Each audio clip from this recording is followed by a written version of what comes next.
الحمد لله رب العالمين الرحمن الرحيم مالك يوم الدين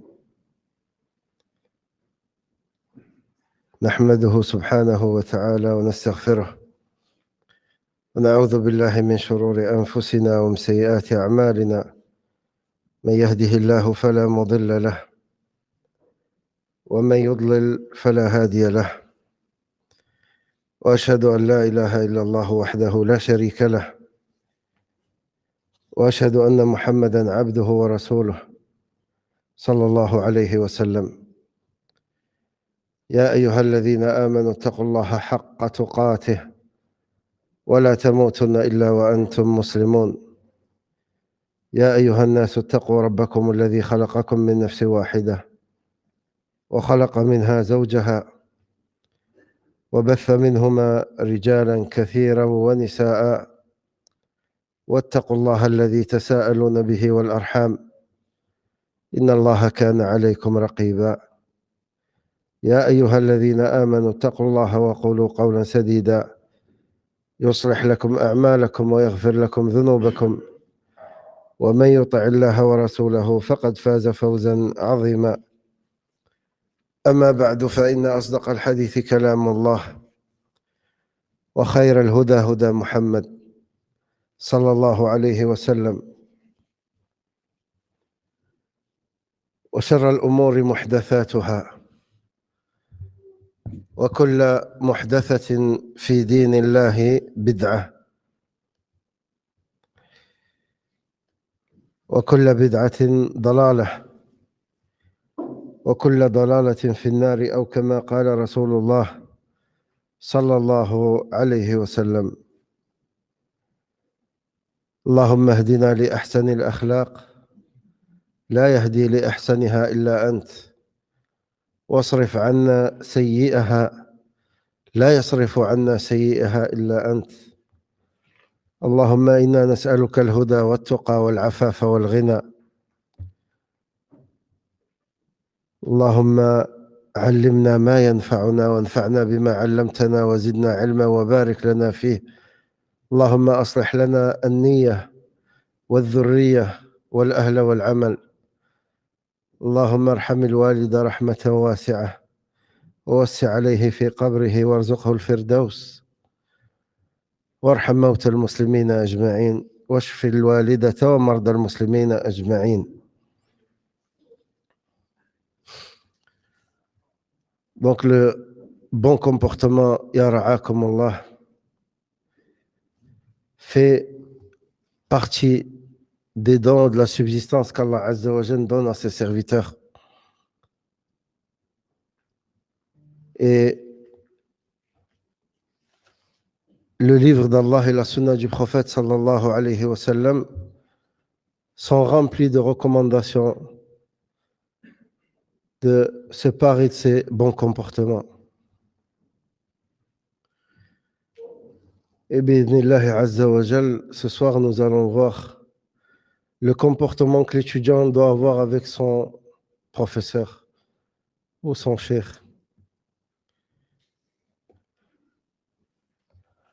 Donc, chapitre numéro 3, le comportement de l'étudiant envers son cheikh.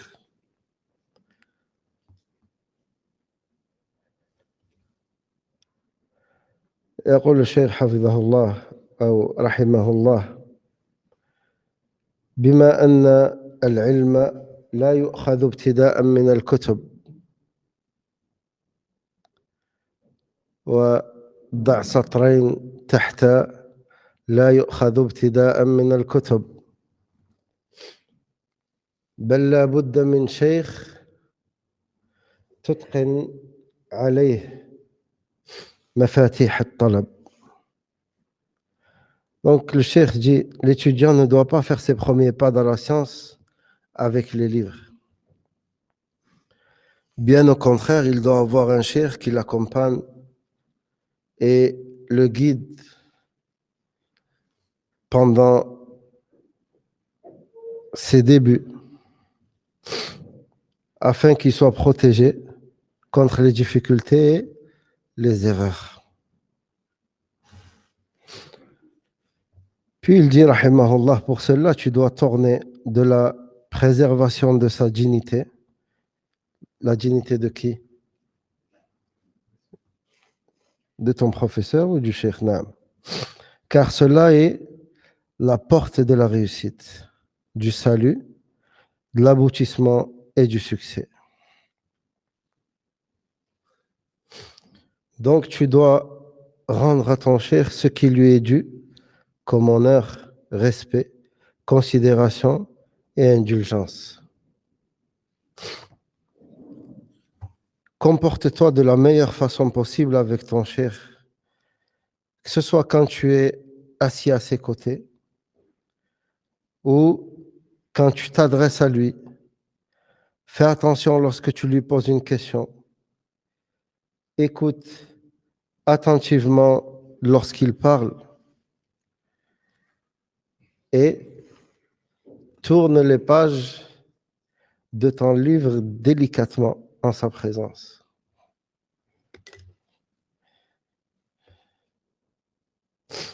Où sommes-nous avec ce comportement? Dites-moi.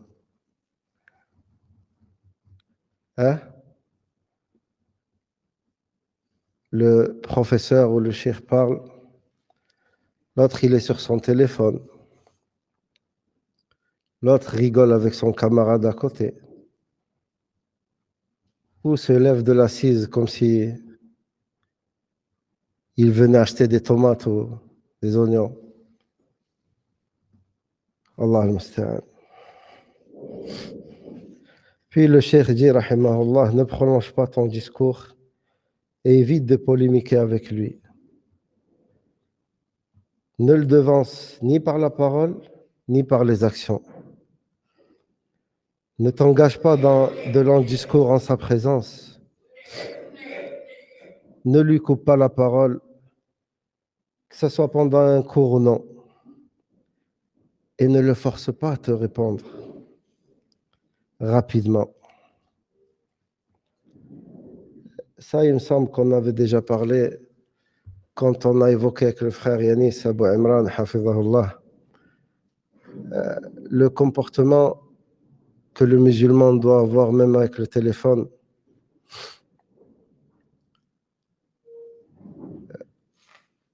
De nos jours, on t'envoie une question. Si dans la minute qui suit, tu ne réponds pas, on t'envoie 10 messages derrière. Akhi, ma question. Ma question, tu n'as pas vu ma question? Wallah, ceci ne fait pas partie du bon comportement. Et peu importe avec qui, que ce soit quand on dit le cheikh, toute personne qui t'apporte un bien, qui t'enseigne, rentre dans cela. Normalement, tu te dois d'avoir un comportement différent avec lui qu'avec les autres. Si Allah Azza wa Jal dans le Coran nous dit que lorsqu'une personne vient toquer à ta porte et si tu lui dis de revenir, de repartir, elle doit repartir. Concernant le téléphone, les messages, sachez, mes chers frères et sœurs, que c'est la même chose. Si la personne ne te répond pas, c'est qu'elle doit avoir ses raisons, ses occupations.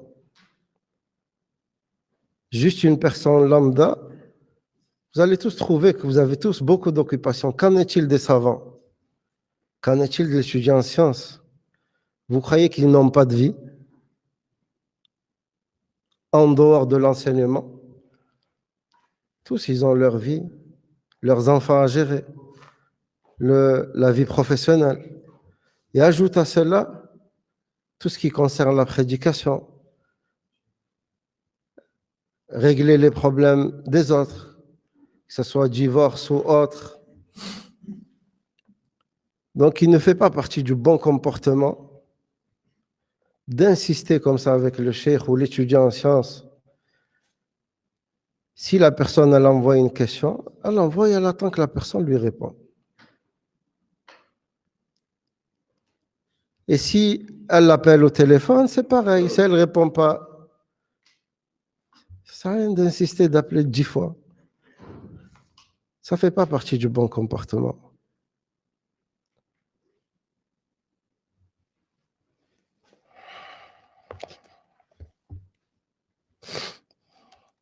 Puis le cheikh il dit, rahimahullah, évite de poser trop de questions, en particulier lors d'une assemblée. Tout cela était irrespectueux de ta part et très fatigant en ce qui le concerne.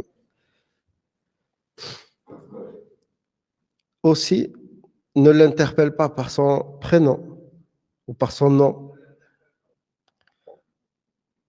Certains, tu les vois courir derrière le cheikh, par exemple, si non, Cheikh Suleiman Rahayli. Cheikh Suleiman, je crois que c'est ton collègue.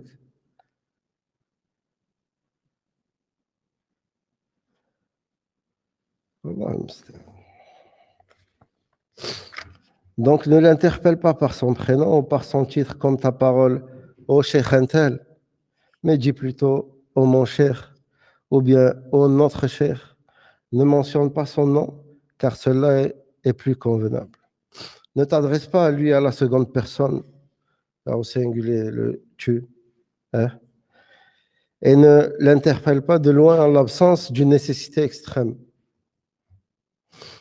Médite sur cette parole, la parole d'Allah Azza wa Jal, qui est une référence en ce qui concerne la conduite à adopter avec celui qui enseigne le bien aux gens. Allah Azza wa Jal dit La taj'alu du'a ar-rasuli baynakum ka du'a'i ba'dikum ba'da. Donc, dans le sens du verset, Allah dit Ne considérez pas l'appel du messager comme un appel que vous adressiez les uns aux autres. Donc, ainsi, comme il ne convient pas que tu t'adresses à ton propre père en disant oh un tel, oh mon père un tel, cela ne convient pas avec ton cheikh ou ton professeur. Maintenant, on va passer à l'assise. Pendant l'assise, le cheikh il dit sois respectueux pendant l'assise et montre que tu es satisfait du cours et que tu as profité de ses enseignements. Si tu t'aperçois que le cheikh a commis une erreur ou une interprétation erronée, ne laisse pas cela le dévaloriser à tes yeux, car cela pourrait te priver de son savoir et qui est à l'abri d'une erreur. Parfois, on voit en plein cours les élèves interpeller le cheikh. Ah, cheikh, tu t'es trompé, c'est pas ça. Allah al-musta'an.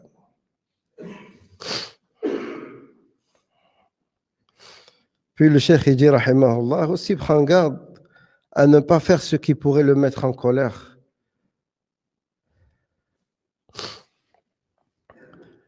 Comme ce que certains appellent la guerre des nerfs. Autrement dit, le fait de tester les connaissances de ton cheikh. Des fois, il y a des gens, ils posent des questions, mais juste pour te tester. Pour tester tes connaissances. Est-ce que tu sais ou tu ne sais pas? Et c'est pas parce que des fois la personne, elle te répond, elle fait une erreur, que ça y est, c'est pas... Qui est à l'abri de l'erreur? Personne. Et parfois, la personne, elle ne s'attend pas à ce genre de questions. Elle est préoccupée, elle a le cerveau, elle a la tête ailleurs, ou elle comprend mal la question. Elle répond. Et la personne directe, elle saute sur l'erreur. Ah ben, tu vois. Et il est content de cela en plus. Il va l'apprendre. Il est content, il a trouvé le... Allah al-musta'an. Donc le cheikh, il dit autrement dit, tester les connaissances du cheikh ainsi que son aptitude à patienter. Ou des fois, le fait d'essayer de le pousser à bout pour voir s'il patiente ou pas. Enfin, lorsque tu veux étudier avec un autre cheikh aussi, demande à ton cheikh sa permission. Cela convient mieux à sa dignité et cela ne peut qu'augmenter son amour et sa bienveillance à ton égard. C'est la même chose pour toutes les bonnes manières qui sont bien connues de tout fortuné et bienheureux. fais cela en respect du droit de ton cheikh concernant sa paternité religieuse. Ça, c'est un terme que les savants utilisent parce que là, il y a la paternité, genre ton vrai père paternel, il y a la paternité religieuse. Le fait qu'un cheikh t'apprend ou quelqu'un t'enseigne la religion, d'où souvent vous entendez les étudiants dire un cheikh ou mon père. C'est ce qu'on appelle la paternité religieuse. Il y a aussi la fraternité dans l'apprentissage de la science. Et comme disait le salaf, al-ilmu rahimun bayna ahlih.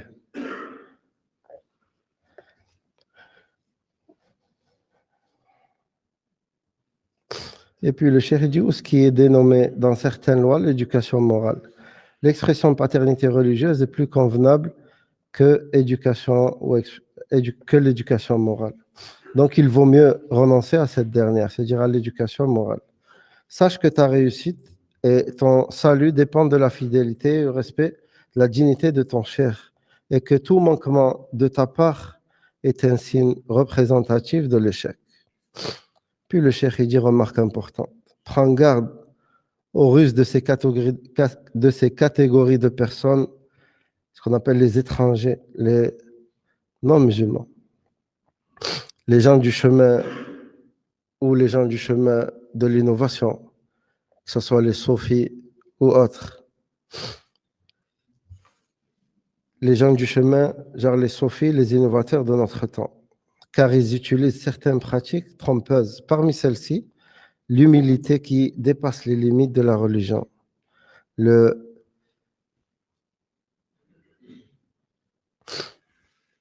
Ici, le cheikh donne quelques exemples, comme le fait de lécher les mains, embrasser les épaules, saluer en serrant la main droite de la personne que tu salues.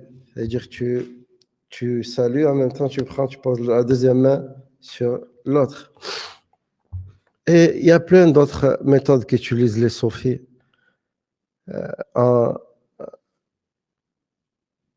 Ils appellent ça du respect envers leur cheikh, mais c'est de l'exagération. C'est de l'exagération. Et l'exagération n'est pas permise. Et aussi, le fait de s'incliner devant ton cheikh.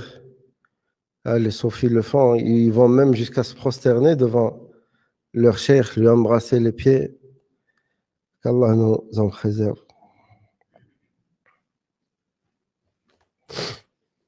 Alors, le cheikh il dit comme lorsqu'une personne âgée s'incline pour saluer un enfant. Prends garde à l'utilisation des mots dépourvus de fermeté et sans vigueur, comme sidi ou maître ou autre parmi les termes de servitude et d'esclave. Lis les paroles de l'érudit salafi Cheikh Mohammed al-Bashir al-Ibrahimi al-Jazairi, rahimahullah, dans son livre Al-Basair, car il apporte beaucoup plus de détails à ce sujet. Puis le cheikh il dit, ton capital, ô étudiant, avec ton cheikh, imiter ses comportements et traits de caractère qui sont dignes d'être imités. En ce qui concerne l'initiation et l'apprentissage, cela est un plus. Néanmoins, fais attention à ce que ton ardeur passionnée pour ton cheikh ne te fasse pas tomber dans l'infamie sans que tu te rendes compte, alors que toute personne qui te croise le constate. N'imite pas sa voix, son intonation, sa façon de marcher, ses mouvements, son apparence. Il est devenu un cheikh respecté avec ses particularités. Donc, ne te rabaisse pas en l'imitant dans ces choses-là. Certains, comme beaucoup peut-être d'entre vous l'ont constaté, vont jusqu'à essayer de ressembler au cheikh. Même s'il s'habille aujourd'hui avec un qamis bleu, il va rentrer chez lui, changer, mettre un qamis bleu. Ou certains tribus, par exemple en Égypte, ils ont tendance à mettre une écharpe. Et tu vois tous les étudiants de ce cheikh mettre l'écharpe de la même manière que la met le cheikh. Ça, c'est de l'exagération. Ou le fait de mettre, des fois, tu vois certains mettre des sonneries.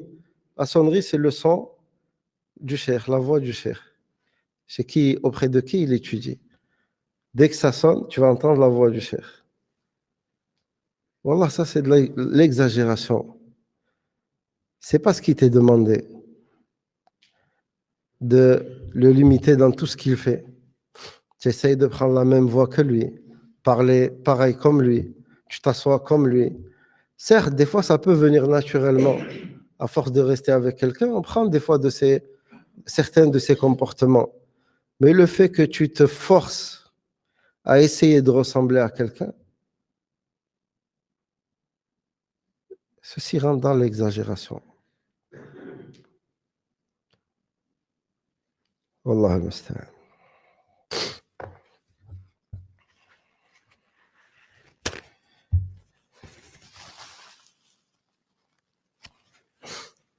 Puis le cheikh il dit, au chapitre numéro 20, l'ardeur du cheikh pendant son cours. L'ardeur du cheikh pendant son cours est proportionnelle à l'état d'esprit de l'étudiant pendant le cours, la concentration et l'enthousiasme. Tout ça pendant le cours. Des fois, si le cheikh il voit que ses élèves ils sont attentifs, ils écoutent, ils sont intéressés par ce qu'il dit, ben, parfois ça lui donne envie justement de leur donner plus. Et ça arrive souvent. Et par Allah, des fois, Cheikh Talat, hafidahullah, il nous disait des fois, il y a des choses qui te viennent pendant le cours. Tu sais que c'est juste un risque qu'Allah a donné aux gens qui t'écoutent. C'est pas, ça, limite, ça vient pas de toi. Tu n'as pas préparé cela. Mais pendant le cours, tu t'es rappelé de ces choses et tu les as données à ces gens-là. C'est leur risque à eux. Et comme on a vu maintes fois, la science est comme la subsistance. Allah la donne à qui il veut, subhanahu wa ta'ala. Donc c'est pourquoi tu dois faire très attention à ton attitude, car le cheikh peut décider d'interrompre son cours s'il se rend compte que tu es paresseux, nonchalant ou que ton esprit est ailleurs. Et ne t'adosse pas au mur, n'est-ce pas, Safwan? Hein? Et ne sois pas indolent, car cela peut également conduire le cheikh à stopper son cours et tu seras donc privé de son savoir.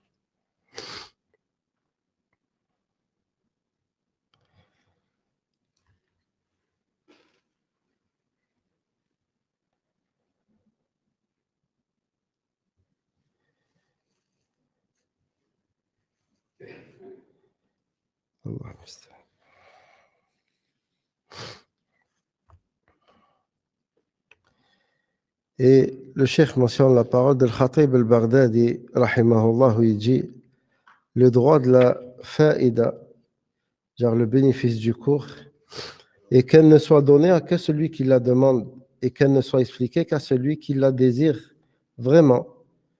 Et si le muhaddith se rend compte de l'inattention ou d'un manque de ferveur de son auditeur, il doit interrompre son cours. Certains auteurs ont dit l'entrain de l'orateur est proportionnel à la compréhension de son auditeur. Donc si le cheikh ou celui qui donne le cours, le professeur, ou peu importe le terme qu'on emploie, voit de ses élèves qui se désintéressent du cours, ou s'il a envie de leur donner une leçon et couper le cours, il peut le faire. Certains savants voient même qu'il doit le faire.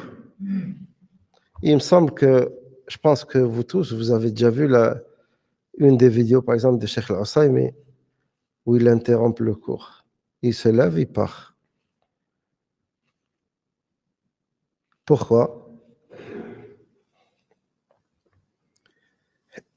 Un téléphone sonne par-ci, l'autre par là, l'autre est sur son téléphone.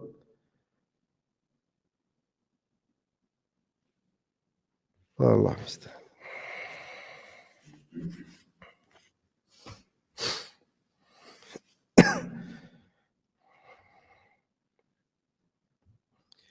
Ensuite, Al-Khatib al-Baghdadi a mentionné avec sa chaîne de transmission, d'après Zayd ibn Wahb, qui a dit, Abdullah a dit, enseigne aux gens tant qu'ils te suivent du regard. Dès lors que tu t'aperçois qu'ils sont inattentifs, arrête-toi. Fin de la citation.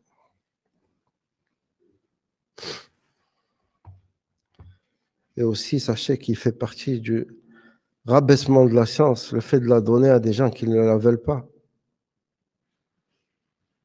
Toi, tu es là, tu mentionnes la parole d'Allah et la parole du prophète sallallahu alayhi wa sallam, et les gens en face de toi, ils sont inintéressés par ça. Ils ne s'intéressent pas du tout à ce que tu dis.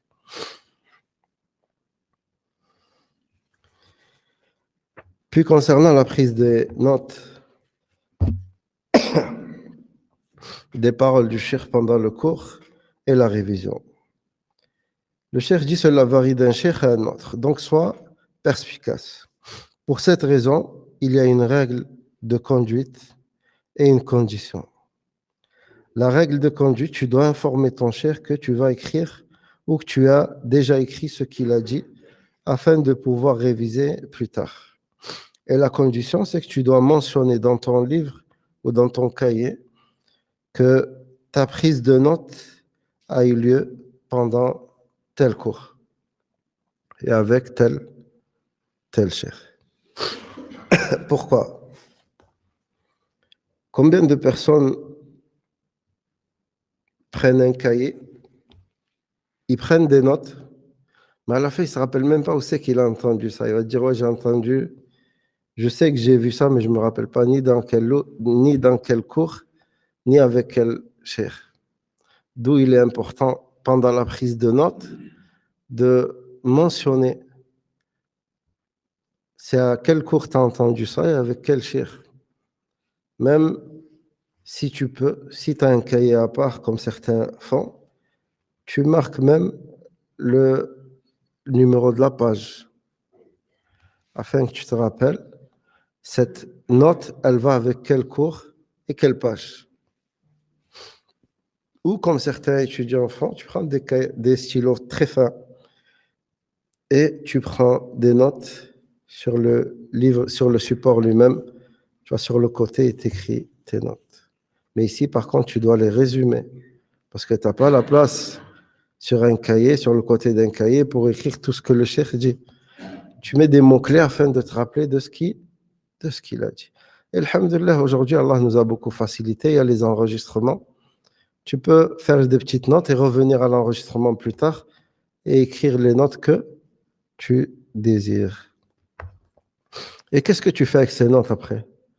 Tu les poses dans ta bibliothèque ou dans le placard et ça y est, c'est fini? Hein? Vous faites quoi avec les notes? Un résumé. Ça, c'est la meilleure façon. La personne, elle prend des notes et après, elle fait un résumé de ces notes-là et elle les apprend par cœur. Elle apprend le résumé par cœur. Et si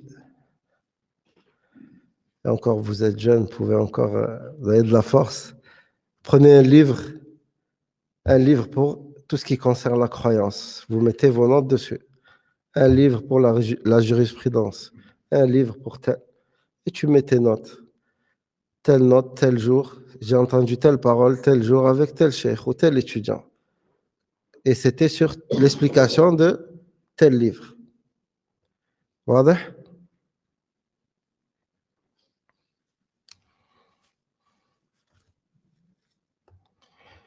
Donc, c'est quoi la règle de conduite que concernant la prise des notes, c'est quoi? C'est quoi la règle et c'est quoi la condition? Pardon? Prévenir le professeur qu'on prend des notes. Naam. Et la condition?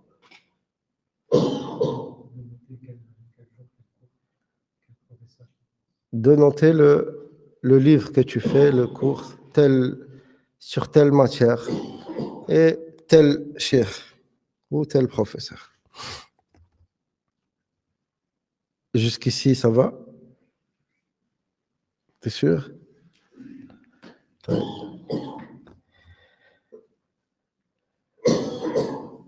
Maintenant, on passe à un chapitre qui déplaît à beaucoup de gens. Prendre la science chez l'innovateur.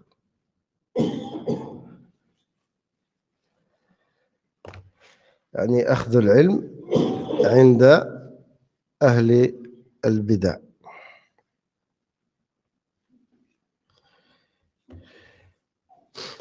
Le cheikh il dit rahimahullah, prends garde à l'ignorant. L'innovateur qui a été éprouvé par la déviance dans sa croyance et dont la raison a été voilée par les nuages des mythes. Il juge avec ses passions et appelle cela la raison. Il s'écarte des textes. Qu'est-ce qui est voulu par les textes ici? Hein? Non. Coran et la Sunna.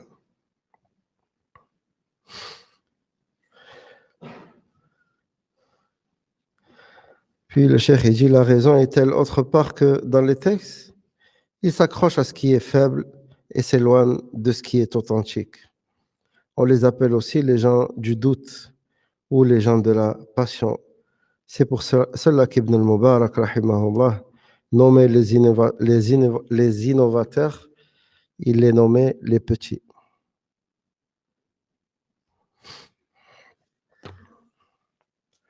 Taïb.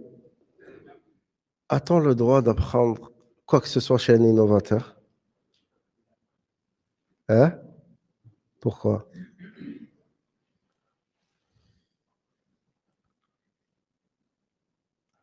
Pourquoi?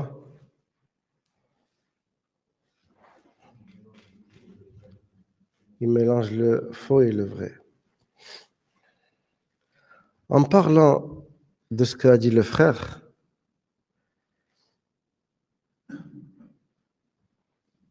tout innovateur, et subhanallah, c'est là qu'on voit les gens à quel point ils s'attachent au faux. Concernant le Al-Kahin, le prophète sallallahu alayhi wa sallam, il a dit, genre quand les djinns redescendent, il informe de ce qu'ils ont entendu,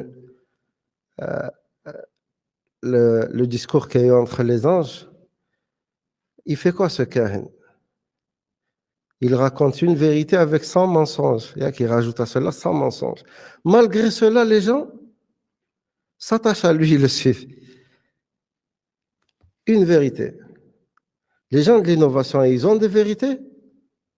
Oui, ils en ont. Il est obligé d'avoir. Il te met une vérité ou deux, mais après, il la cache avec. C'est avec cette vérité qu'il va faire passer tous les mensonges qu'il y a derrière. Il dira, tu vois, il a dit ça, c'est vrai ce qu'il dit là. D'accord, cette parole est vraie et tout le reste. L'humain a tendance à s'accrocher à tous ces faux, toutes les faussetés qu'il y a chez lui, sous prétexte qu'il a dit une parole vraie. Taïb, les gens de la Sunna, alhamdoulilah, tout ce qu'il y a chez eux en général, il est authentique et vrai. Pourquoi tu vas chercher chez quelqu'un auprès de qui ces paroles sont ambiguës et mélangées entre le vrai et le faux? Lui, il va t'embellir forcément la chose. Tu crois qu'il va te rapporter l'innovation comme ça, il te la pose comme une pomme pourrie, il te dit tiens, mange-la. Non, il va l'embellir. Il va la mettre dans un papier cadeau. Et tiens, il va te l'embellir. Donc, et certains nous disent ben, on prend le vrai chez lui et on rejette le faux. Akhi, il ne t'est pas permis de t'approcher de l'innovateur, de t'asseoir auprès de lui. Ce n'est pas permis. Ce n'est pas permis. Barakallahu fik, Abdurrahman. Tu dois t'éloigner d'eux comme tu t'éloignerais de celui qui a la peste. Et encore celui qui a la peste, au pire des cas, c'est quoi? C'est juste ta santé qui prendra un coup. Mais chez l'innovateur, c'est ta religion, il s'agit de ta religion, Akhil Karim. Ne joue pas avec ta religion. N'ouvre pas ton cœur à n'importe qui. Wallah al-musta'an. Le prophète sallallahu alayhi wa sallam, quand il nous mettait en garde contre l'innovation, qu'on entend tous le hadith dans Khutbat al-Haja, شر الأمور محدثاتها وكل محدثة بدعة وكل بدعة في النار. Est-ce que le prophète sallallahu alayhi wa sallam, quand il proférait ces paroles, il y avait des innovateurs devant lui? Ajib. Il s'adressait à qui, sallallahu alayhi wa sallam? Aux compagnons. Pour vous montrer la dangerosité de l'innovation.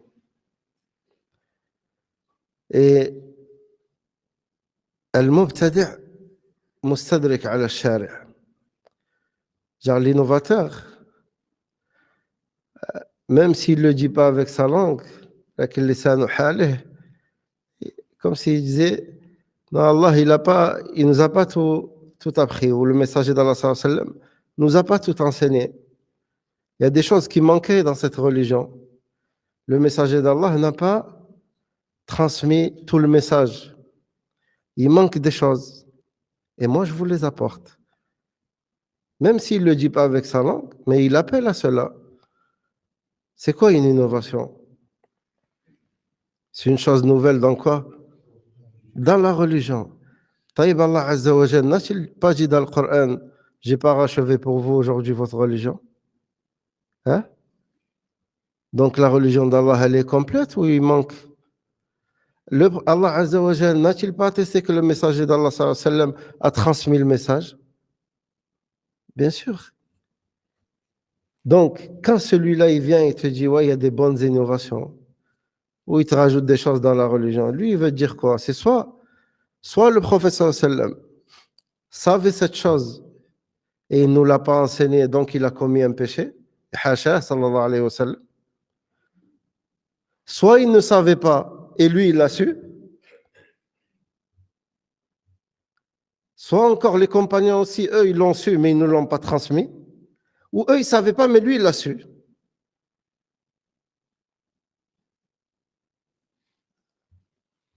Et l'innovation,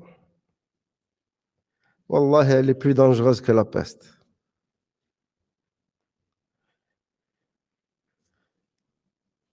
Si une innovation elle apparaît, elle fait disparaître forcément une sunna. Elle fait disparaître forcément une sunna. Et si une sunna elle apparaît, elle fait forcément disparaître une innovation. Elles ne peuvent pas se réunir. Elles ne peuvent pas se réunir. Donc, il est important, Akhil Karim, de prendre garde et de mettre en garde contre les innovateurs. Et arrêter d'écouter ceux qui viennent avec des belles paroles. Ah, mais ceux-là, ils veulent diviser les gens. Non, on ne divise pas. Allah Azza wa Jal, lui, a divisé entre le vrai et le faux. Allah Azza wa Jal a divisé entre le vrai et le faux. Nous, on montre aux gens le vrai du faux.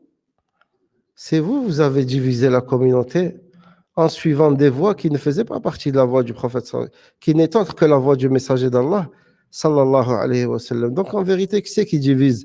Les gens de la sunna ou les gens de l'innovation? Les gens de l'innovation, c'est eux qui divisent les gens. Les gens de la vérité, wallah, moi, ce qui m'étonne, c'est que les gens, ils appliquent ce qu'ils appellent Alors, la mise en garde, ils l'appliquent même dans leur vie quotidienne. Quand tu vas chez le vendeur de fruits et légumes, tu prends toutes les tomates qu'il y a ou tu choisis? Tu choisis la bonne et tu rejettes là? Ou tu prends tout? Pourquoi tu ne prends pas tout? Donc tu acceptes cela dans des tomates, comme a dit Cheikh Raslan, hafidahullah, et tu ne l'acceptes pas dans la religion d'Allah, alors que tu le fais dans ton quotidien. Taïeb, si demain tu t'apprêtes à acheter une maison, qu'Allah te facilite, t'accorde ses bienfaits,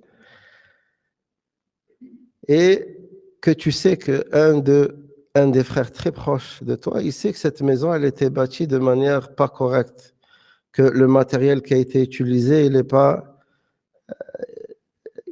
pas bon, que la maison, peut-être d'ici 10 ans, elle risque de s'écrouler. Et que ce frère-là ne vient pas te prévenir et te dire, Akhi, n'achète pas cette maison. Le matériel qu'ils ont utilisé pour la construction, il est tel et tel. Comment tu vas réagir face à cela si le frère ne te prévient pas et que toi, plus tard, tu apprends que lui, il savait. Hein? Safwan, tu vas être content? Non. Taïb, et demain, devant Allah Azza wa Jal, tu vas dire quoi? Et Allah, lui, il savait, il m'a pas prévenu. Lui, il savait, il m'a pas prévenu. Tu vas lui en vouloir. Et même, c'est une obligation pour toute personne apte à l'enseignement, qui enseigne, qui a pris le poste d'imam ou de prédicateur. Il lui est obligatoire de montrer aux gens la vérité et le faux, de les mettre en garde contre le faux. Il lui est obligatoire. Il est obligatoire que quand tu vois quelqu'un aller chez quelqu'un de l'innovation, il est obligatoire de lui dire, Akhi, bien sûr, de la meilleure des façons et avec sagesse. Si toi, tu sais que le fait de lui rapporter toi-même, ça va créer des problèmes, va voir quelqu'un d'autre et lui dire, est-ce que tu peux essayer de lui parler, de le conseiller par rapport à telle et telle chose. Donc, quand il y a des ignorants qui veulent enseigner, il est obligatoire de dire aux gens, ceux-là, c'est des ignorants. Ils ont pas appris. Ils ont appris auprès de personne. Ils n'ont pas étudié. Comme les influenceurs que vous voyez sur TikTok ou sur YouTube ou je ne sais pas quoi, à mettre des vidéos de 2-3 minutes, les envoyer, et tout le monde, subhanallah, va sur ces vidéos, il les prend. Maintenant, certaines personnes, ils pensent que c'est ça l'apprentissage de la religion. C'est d'aller sur TikTok et regarder des vidéos courtes de 2 minutes, dire, ah, wallah, j'ai appris quelque chose hier. Masha'Allah. Wallah, éloignez-vous de ce genre de choses. Celui qui va apprendre sa religion, qui sache auprès de qui il apprend sa religion, n'ouvrez pas vos cœurs à n'importe qui. Ne vous asseyez pas devant n'importe qui. Les salafs disaient, avant de s'asseoir devant quelqu'un et d'apprendre quoi que ce soit de lui, on se renseignait sur lui comme si on allait lui donner une de nos femmes, c'est-à-dire nos filles, en mariage.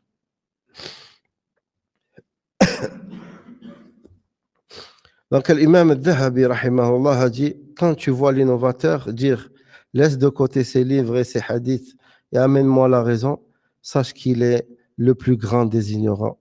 Et quand tu vois le voyageur sur le chemin de l'union spirituelle, c'est-à-dire le soufi, dire laisse de côté les textes et la raison et amène-moi l'intuition et la passion. Sache que c'est Iblis qui s'est manifesté à travers l'image d'un homme ou qu'il est habité par Iblis. S'il est à côté de toi, prends tes jambes à ton cou, sinon terrasse-le, assis-toi sur son torse, puis lis sur lui le verset de Ayat al-Kursi jusqu'à la fin de la citation. Wallah, ces soufis restent quand même. Des fois, ce qu'on peut trouver dans leurs livres est très étonnant. Mais ce qui est plus étonnant encore, c'est de voir encore des gens suivre ces gens-là. Il y en a un, il a écrit dans son livre que cet imam, même de l'égarement, dès qu'il voit quelqu'un, cette personne, elle est guidée direct. Au point où un jour, il a croisé un chien et ce chien a été guidé. Encore pire, dans son livre, il dit que même quand ce chien-là est mort, ils l'ont enterré et les chiens venaient autour de sa tombe lui demander des choses. Et les gens croient, Wallah, c'est triste, subhanallah, c'est triste, c'est triste. Ne croyez pas que c'est des choses qui n'existent pas. Wallah, et ouvrez leurs livres, ne les ouvrez jamais. Non, vous allez voir les dégâts. C'est étonnant, subhanallah, ajib. Wallah, ajib. Où l'un d'entre eux vient, il garde les excréments de son cheikh en barakat. Vous vous rendez compte jusqu'où vont ces gens? Qu'Allah nous préserve de ce genre d'attitude.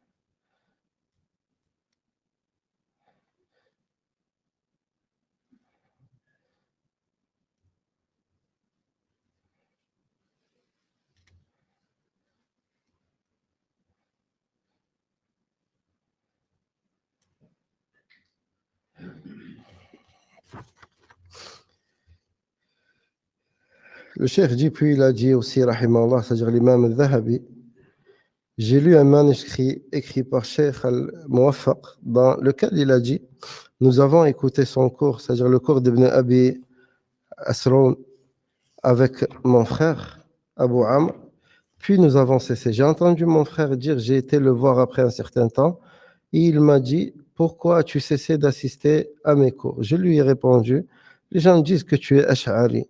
Il rétorqua, je jure par Allah que je ne suis pas Ash'ari. Ceci correspond à peu près au récit. Fin de citation. L'imam Malik, rahimahullah, a dit, on ne prend pas la science de 4 personnes. Le sot qui expose sa sottise aux gens au grand jour, même s'il fait partie des plus grands rapporteurs de hadith. L'innovateur qui invite les gens à suivre ses passions.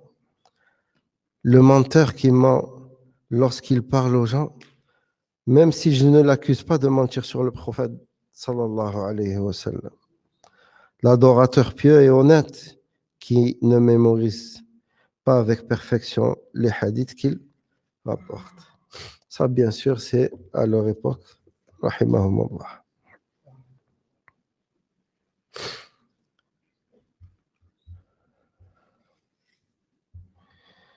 Chers étudiants, le cheikh dit donc, cher étudiant, si tu as le choix, ne prends pas la science d'un innovateur, ni d'un rafidi, un khariji, ou un morji, ou un qadari, ou un quburi. Wallah, ne le fais pas tout court. Car pour accéder à une croyance correcte, à une relation solide avec Allah, à une raison saine, être sur la voie des prédécesseurs, tu dois impérativement rejeter les innovateurs et leurs innovations.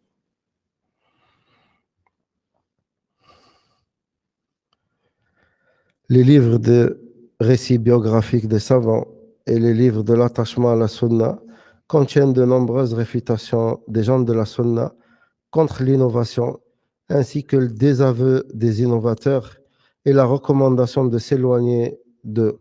Tout comme celui qui est en bonne santé doit s'éloigner du malade qui a la gale. Ces histoires et événements sont si nombreux que les énumérer ici prendrait énormément de temps. Toutefois, il me plaît d'en citer quelques-unes ou quelques-uns.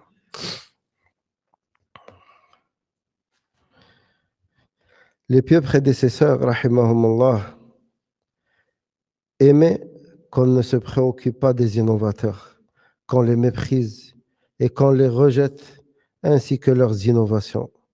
Ils mettaient en garde contre le fait de les fréquenter, de les consulter et de partager leurs repas, le feu du suiveur de la sunna doit être très loin de celui de l'innovateur. C'est-à-dire, dans les assises, dans le désert, ils s'éloignaient de leur tente, de manière à ce qu'ils ne voient même pas leur feu. Leur feu. Et il y a l'Ibana ibn Battah, rahimahullah, l'Ibana al-Soghra ou l'Ibana al-Kubra. Celui qui peut, je lui recommande de lire ce livre. L'Ibana al-Soghra, c'est un tout petit livre. Mais dedans, vous allez trouver les récits des salafs concernant les innovateurs. Certains parmi eux disaient, je ne me mets pas sous le même toit qu'un innovateur par peur que le toit nous tombe dessus, moi et lui. Et d'autres disaient, je préfère que mon fils fréquente un chanteur qui joue à la guitare et le tambour, je préfère qu'il fréquente celui-là qu'un innovateur. Pourquoi, à votre avis? Non. Non. L'innovateur, il vient avec la parole d'Allah et la parole du prophète sallallahu alayhi wa sallam. Mais comme a dit Allah Azza wa Jal, ils suivent que les versets, les hadiths ambigus. Ils laissent ce qui est clair. Donc, toi, quand quelqu'un vient et te dit le messager d'Allah sallallahu alayhi wa sallam a dit telle chose, et puis il commence à t'expliquer à sa guise, à lui, à sa manière, comme il veut lui, ou comme lui a appris son cheikh, pas comme l'ont expliqué les salafs, radiyallahu anhum. Toi, tu vas dire quoi? Il dit rien de mal. Il mentionne la parole du prophète sallallahu alayhi wa sallam, et c'est vrai. Wallah, une fois, il y a un jeune, il m'a dit, je ne sais pas si je vous l'ai déjà dit, il a lu juste le verset Ma kana Muhammadun aba ahadin min rijalikum. Il m'a dit non, le prophète sallallahu alayhi wa sallam, il n'avait pas d'enfant. Regarde, Allah, il a dit il n'était pas le père de personne d'entre vous. Pourquoi? Parce qu'il s'est basé sur son intellect à lui, sa compréhension à lui. Alors que le verset n'a rien à voir avec cela. Donc, l'innovateur est pire que celui qui a la gale, comme a dit ici le Cheikh Rahimahullah. Et on ne prend rien d'eux, même les sciences mondaines. Parce que cela, le fait de les fréquenter, ça va forcément créer une certaine infinité entre toi et lui. Un jour ou l'autre, il y aura forcément cet attachement qui est naturel à force de rester avec quelqu'un, de le côtoyer. Petit à petit, tu vois ses qualités et tu vas commencer à l'apprécier. Certains salafs, ils disaient, même concernant le fait de passer le salam à l'innovateur, et bien sûr, là, je parle de manière générale, attention, après, il y a une différence entre celui qui tombe dans l'innovation par ignorance et celui qui fait partie des têtes des innovateurs, qui appelle à son innovation, qui l'enseigne aux autres. D'accord?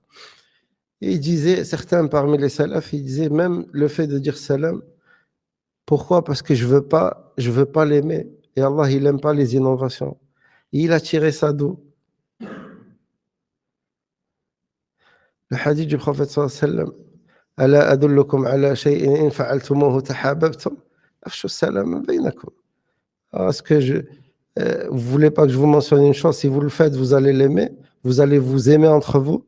Donc passez-vous le salam entre vous. Je dis, je veux pas lui passer le salam pour pas l'aimer, ni qu'il m'aime ni je l'aime. Wallah al-musta'an.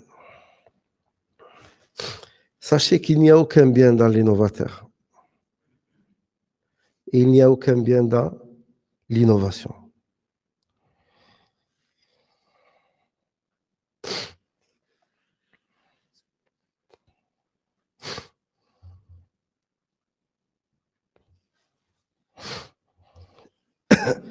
Et le cheikh, il dit, certains parmi les prédécesseurs ne priaient pas la prière mortuaire sur un innovateur. Ils s'en allaient. J'ai vu de mes propres yeux l'érudit Cheikh Mohammed ibn Ibrahim rahimahullah, partir lors d'une prière sur un innovateur. Mais est-ce qu'on doit prier sur un innovateur? Ajib. Hein? J'ai pas entendu.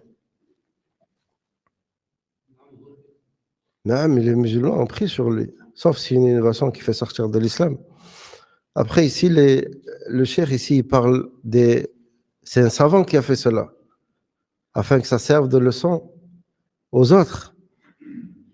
D'accord? Mais sinon, les gens comme toi et moi, les gens lambda de la masse, ils viennent et prient parce que tu pries ou pas, ça n'aura aucun impact sur les gens.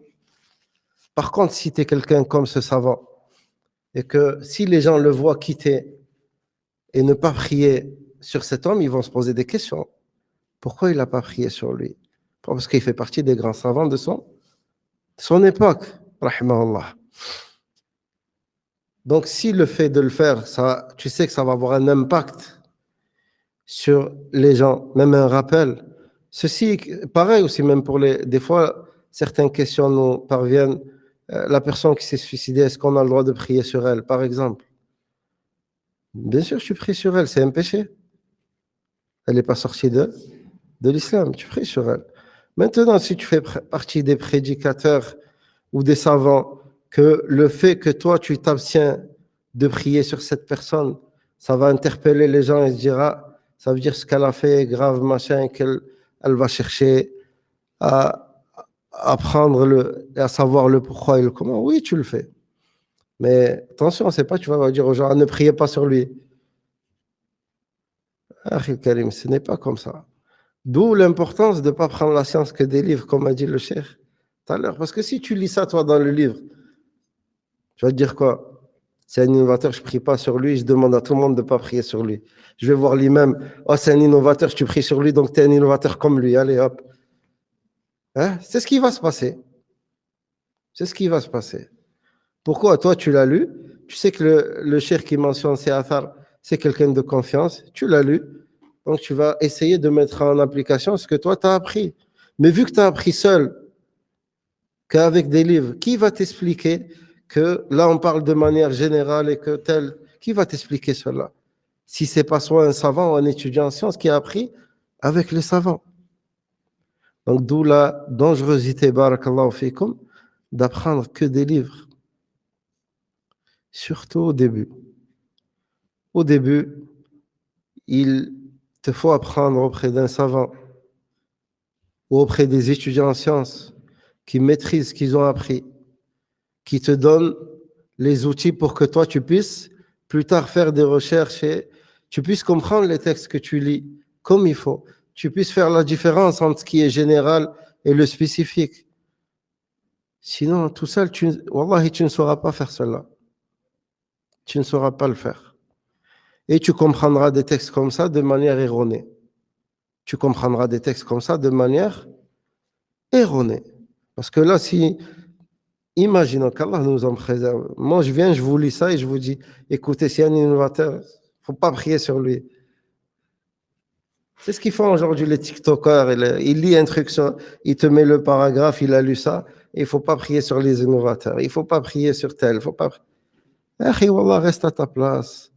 Épargne-nous ton mal et notre perte de temps. Tu nous fais perdre du temps. Le fait de venir écouter tes bêtises à toi et réfuter les bêtises, ou montrer aux gens que tu as dit une bêtise. Regarde combien de temps on a perdu juste avec ton soi-disant audio, vidéo de 10 minutes ou 2 minutes. Allah al-Musta'an.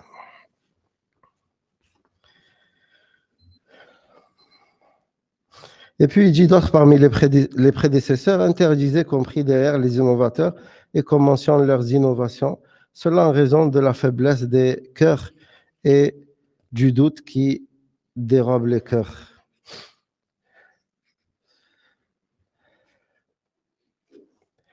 Donc Sahl ibn Abdallah al-Tusturi était de l'avis que les innovateurs ne pouvaient pas manger la chair de la bête morte en cas d'extrême nécessité, car genre l'innovateur, abuse comme dans la parole d'Allah Azza wa Jal, il n'y a pas de péché sur celui qui est contraint sans toutefois abuser ni transgresser. Donc, pour lui, vu que l'innovateur, il abuse dans ce qu'il fait, pour lui, il voyait qu'il ne lui était pas permis de manger euh, euh, la bête morte, même en cas de nécessité. Donc, il abuse par son innovation. Et les salafs les expulsaient de leurs assises. Après, c'était une époque où les salafs, ils avaient une certaine force. L'imam Malik, quand il a dit à celui qui l'a questionné sur l'istiwa, faites, je vois que tu n'es qu'un innovateur, faites sortir cet innovateur. Va dire aujourd'hui, faites sortir cet innovateur de la mosquée. C'est toi qui sors.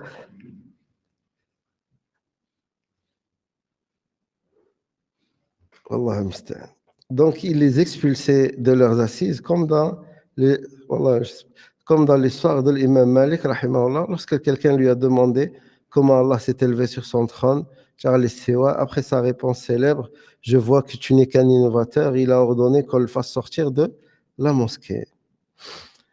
Donc, les récits des prédécesseurs concernant le délaissement des innovateurs et l'aversion à leur égard sont extrêmement nombreux. Ils mettent les gens en garde contre leur mal, empêchent la propagation de leurs innovations et brisent leur fort intérieur afin que leur envie de propager leurs innovations diminue. Cela est dû au fait que la fréquentation entre le sunni et l'innovateur est comme une recommandation pour l'étudiant débutant et l'homme ordinaire, al-ammi. C'est comme une autorisation leur permettant d'aller étudier chez cet innovateur. Donc, il faut s'éloigner d'eux, ne pas les côtoyer. Et voilà, on ne dit pas expulser des mosquées, même si à la base, ils n'ont rien à faire. Wallah al-musta'an.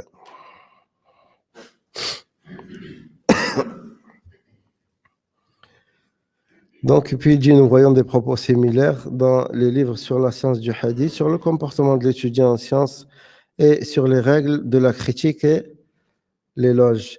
Ainsi, cher étudiant, sois salafi comme il se doit et prends garde à ce que les innovateurs ne te séduisent et ne te détournent du droit chemin, car ils s'adonnent à la tromperie et à l'hypocrisie. Ils essayent de te captiver avec leurs paroles mielleuses qui sont en réalité une piqûre empoisonnée. Leur déluge de larmes, leurs beaux habits, la tentation avec les faux espoirs, l'émerveillement par les prodiges, le léchage des mains, le baiser sur les épaules, et ainsi de suite. Ce qui se cache derrière tout ça est la propagation de l'innovation et des troubles. Il les ancre dans ton cœur et travaille dur pour que tu deviennes un des leurs. Par Allah, celui qui est aveugle ne peut guider d'autres aveugles ni les orienter. Celui celui qui ne possède pas une chose, il ne peut pas la donner non plus.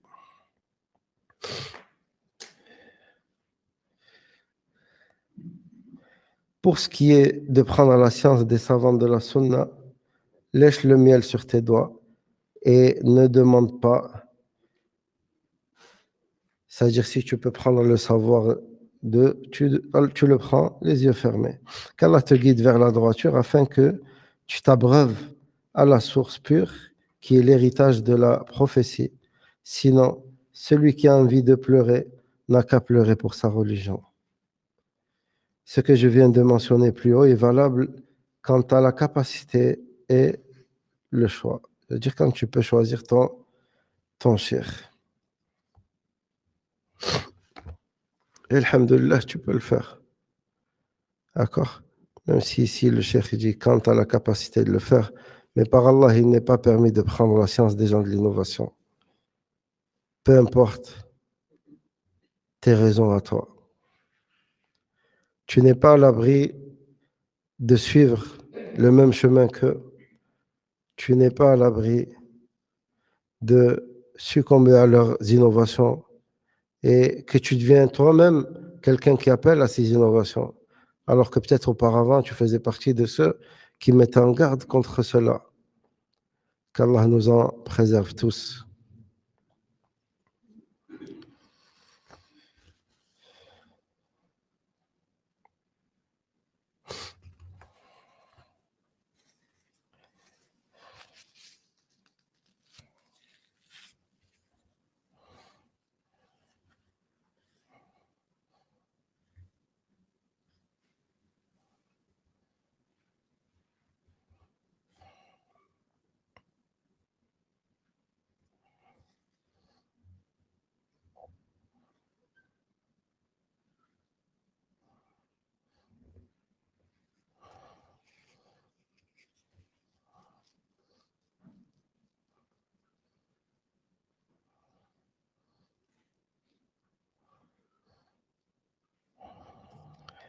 Donc, puis le cheikh, il dit ce que j'ai souligné ici fait partie des bases de la croyance des gens de la Sunna et du consensus, comme cela est mentionné dans le livre Al-Aqida Salafiyya du cheikh d'Islam Abu Uthman Ismail ibn Abdurrahman al-Sabouni, rahimahullah, dans lequel il dit, et il, c'est-à-dire les gens de la Sunna, détestent les innovateurs qui ont introduit dans la religion ce qui n'en fait pas partie, et ils ne les aiment pas, ils ne les fréquentent pas, ils n'écoutent pas leurs paroles, ils ne s'assoient pas avec eux, ils ne discutent pas avec eux au sujet de la religion, ils ne débattent pas avec eux, ils voient qu'il convient de préserver ses oreilles de leurs propres mensonges, et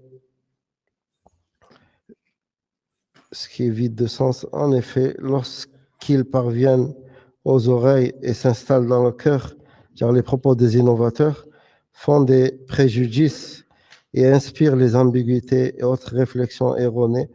C'est à ce sujet qu'Allah Azza wa Jal fait descendre le verset وَإِذَا رَأَيْتَ الَّذِينَ يَخُوضُونَ فِي آيَاتِنَا فَأَعْرِضْ عَنْهُمْ حَتَّى يَخُوضُوا فِي حَدِيثٍ غَيْرِهِ. Quand tu vois ceux qui pataugent dans les discussions à propos de nos versets, éloigne-toi d'eux jusqu'à ce qu'ils entament une autre discussion.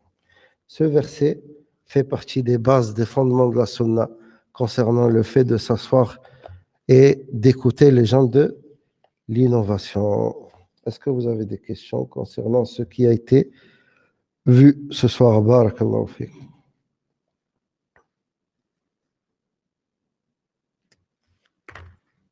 Non? Amin, toi aussi. Comment nous, avec le peu de science qu'on a, on peut reconnaître un innovateur? Parce qu'eux, ils ont toujours des arguments pour dire que ça fait partie, ça. Il y a les études beaucoup, il y a, comment ils disent, divergence. Voilà. Divergence.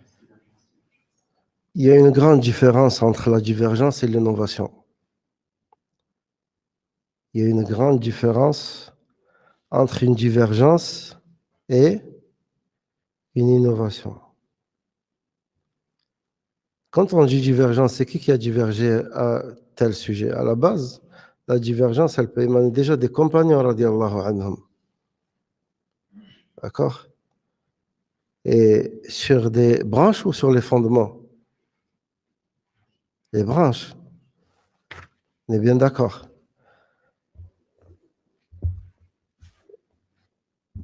La divergence, quand tu as des grands imams qui te rapportent une parole avec une preuve, et pas toute divergence est, est valable et prise vraiment comme divergence.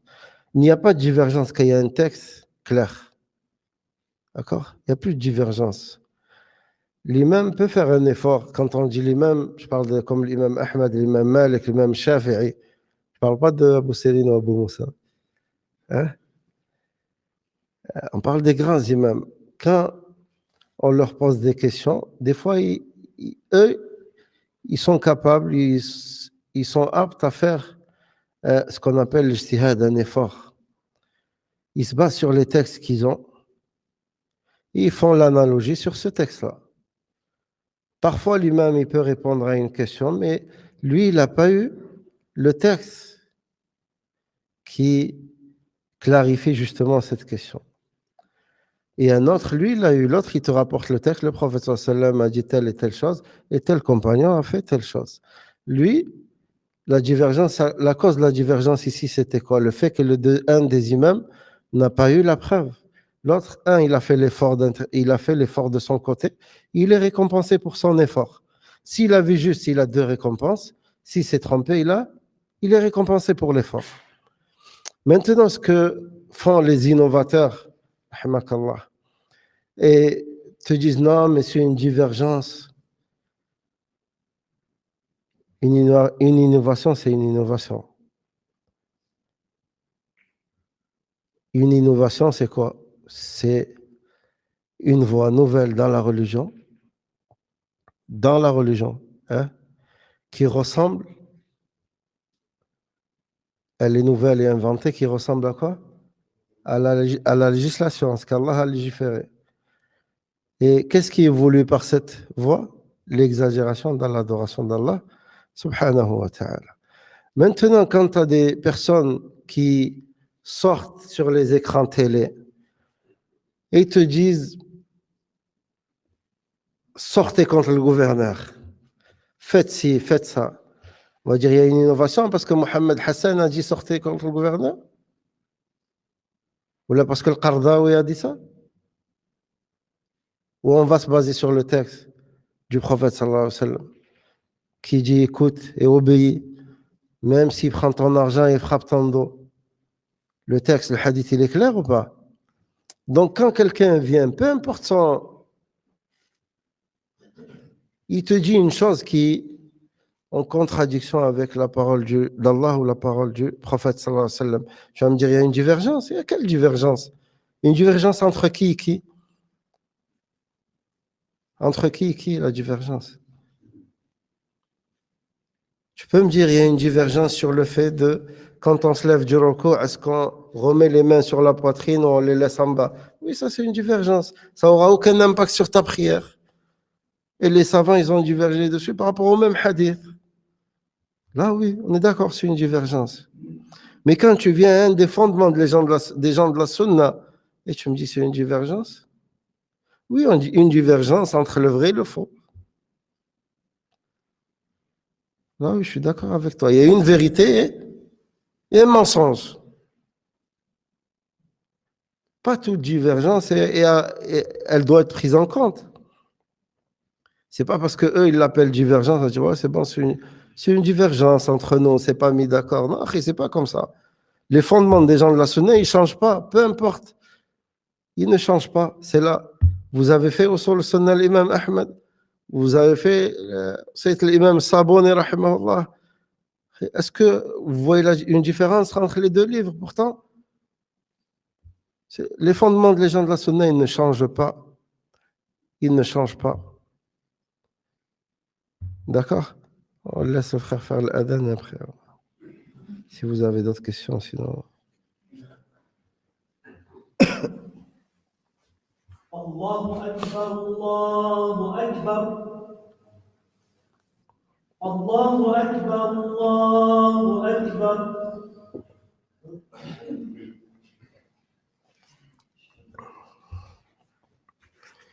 أشهد أن لا إله إلا الله أشهد أن لا إله إلا الله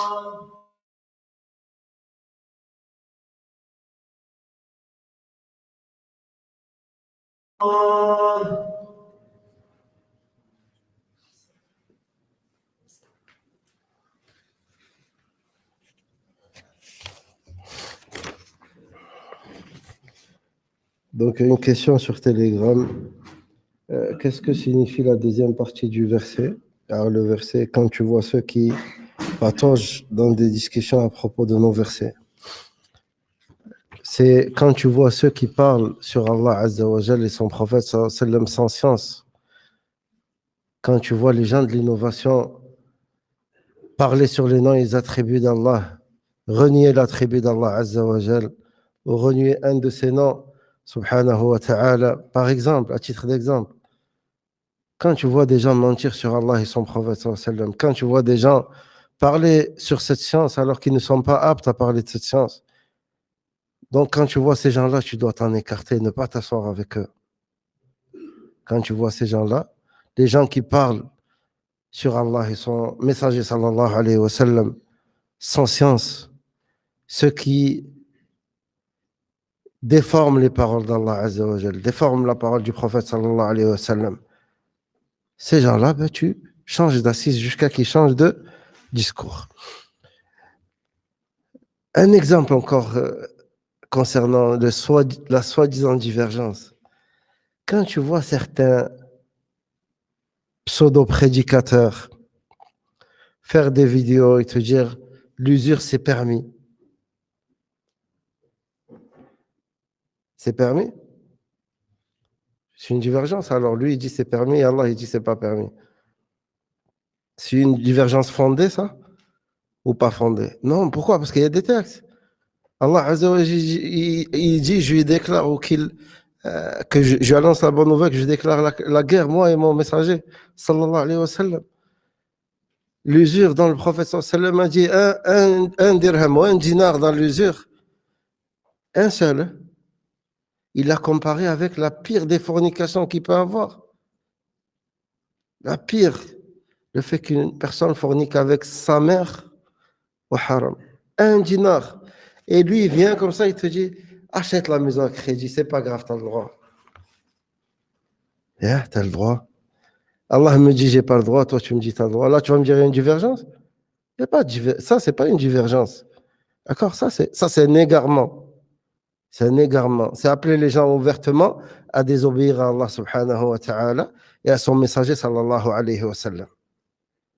Donc, leur pseudo-divergence, c'est à voir. Après, maintenant, comment on connaît les gens de la sunna? Ça, on l'a déjà vu. Comment tu connais quelqu'un sur la sunna? Quels sont les critères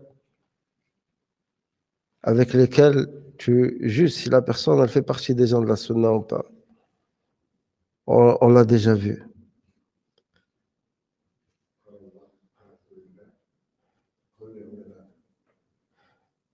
Parmi les choses, sachez que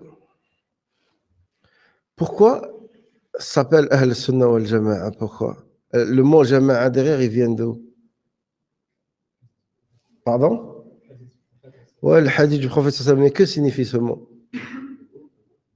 Oui, d'accord, le groupe, mais qu'est-ce que ça implique? Allez, plutôt. Non. C'est les gens qui se rassemblent sur le livre d'Allah et la sunna du prophète sallallahu alayhi wa sallam.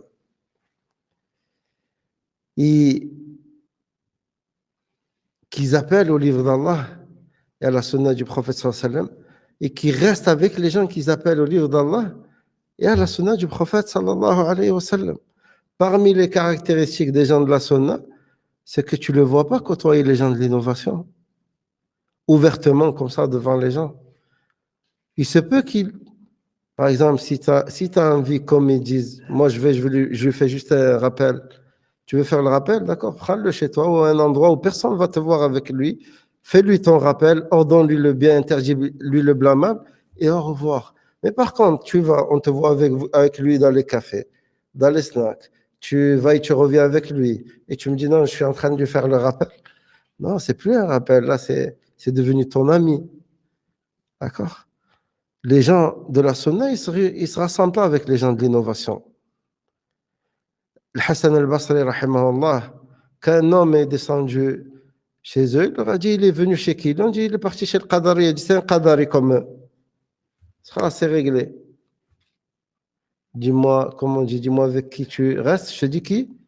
Qui tu es. D'accord? Avec ton raisonnement. Tu vas dans un endroit où on vend des choses qui ne sont pas licites. Tu vois quelqu'un dans cet endroit, tu vas dire quoi de lui? Il est parti leur faire le rappel, il est parti acheter. Qu'est-ce que tu vas penser de lui? Donc c'est lui qui s'est mis dans une position, il a mis sa tête là où les poules picorent, et après il se plaint. Pourquoi? Les becs me tombent dessus. Donc, yara'akallah, les gens de la sunna, ils restent avec les gens de la sunna. Les gens de la sunna appellent au livre d'Allah et à la sunna du prophète sallallahu alayhi wa sallam. Ils se rassemblent avec les gens qu'ils appellent au livre d'Allah et à la sunna du prophète sallallahu alayhi wa sallam. Ils mettent en garde contre les innovateurs, ils ne restent pas avec eux. Ils mettent en garde contre l'association, ils ne restent pas avec les gens qui commettent l'association. Parmi leurs critères, il y en a beaucoup. Ils attachent les gens aux gens de science, ils n'attachent pas les gens à leur propre personne. Et donc, si vous voulez, un jour, on refait comment reconnaître un prédicateur sur la sunna. Quelles sont parmi les caractéristiques du prédicateur pour qu'on puisse prendre la science de lui? On peut le refaire, Inch'Allah, il n'y a pas de mal. C'est bon, Inch'Allah? Autre chose? Autre question? Non. Tout à l'heure, on a parlé du faux et du vrai. نعم. Il y en a, ils sont vraiment exceptionnels. Ça. Dans l'exception, la mauvaise. نعم. Parce qu'ils arrivent à. Il y a des gens vraiment qui acceptent, comme vous avez dit tout à l'heure, hein, ils arrivent à dire, ils ont réussi à dire à quelqu'un qu'il avait resté pendant 40 ans, il est resté avec l'auto. Et ils ont cru. 40 ans. Quand on dit c'est quoi, le faux et le vrai, ils nous disent qu'on divise. Moi, j'avais déjà dit non. À ce moment-là, il est venu pour séparer le faux et le vrai. نعم. الله عز وجل a appelé le Coran comment? فرقان. d'accord. لماذا؟ لأنه يفرق بين الحق والباطل. الحق والباطل لا يجتمعان. الحق والباطل لا يجتمعان. إما يكون هذا القول حق والآخر باطل، ما يكون قول الاثنين حق. هذا ما يكون حق. في إما حق أو باطل، جنة ونار، في شيء بينهما. هذا ما يدخل جنة ويدخل النار، يبقى رجل هنا رجل هنا. لا، ما في. واضح؟ أهل السنة نعم بينوا، ميزوا بين الحق والباطل، فرقوا بين الحق والباطل، دلوا الناس على أهل الحق وحذروهم من أهل الباطل. والحمد لله هذا الذي فعله الله عز وجل في كتابه، وهذا الذي جاء به النبي صلى الله عليه وسلم. واضح؟ Donc, est-ce que les gens de la Sunna divisent? On revient sur le même sujet que tout à l'heure. Si on peut dire le mot diviser, oui, ils divisent entre la vérité et le faux. Ils divisent entre les gens ils séparent, ils font la distinction entre les gens de la vérité et les gens du faux. Ils appellent les gens à rester avec les gens de la vérité. Ils mettent les gens en garde contre le fait de rester avec les gens du faux et de l'innovation. Donc, نعم هذا هو. واضح؟ C'est bon, Inch'Allah, on clôture. أسأل الله العلي القدير بأسمائه الحسنى وصفاته العلى يرزقني وإياكم الإخلاص في القول والعمل، ويوفقني وإياكم لما فيه الخير في الدنيا والآخرة. اللهم إنا نسألك الجنة وما قرب إليها من قول وعمل، ونعوذ بك من النار وما قرب إليها من قول وعمل. اللهم اهدنا لأحسن الأخلاق، لا يهدي لأحسنها إلا أنت، واصرف عنا سيئها، لا يصرف عنا سيئها إلا أنت.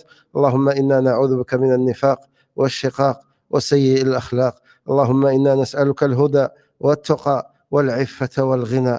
اللهم ارحم موتى المسلمين، اللهم ارحم موتى المسلمين في كل مكان. اللهم إن لنا إخوانا ضعفاء تعلمهم ولا نعلمهم، احتاجوا إلى لطفك ورحمتك يا رب العالمين، فالطف بهم وارحمهم برحمتك يا أرحم الراحمين يا أكرم الأكرمين ويا ذا الجلال والإكرام. سبحانك اللهم وبحمدك، أشهد أن لا إله إلا أنت، استغفرك وأتوب إليك. وصلى الله وسلم وبارك على عبده ونبيه محمد وعلى آله وأصحابه أجمعين. السلام عليكم.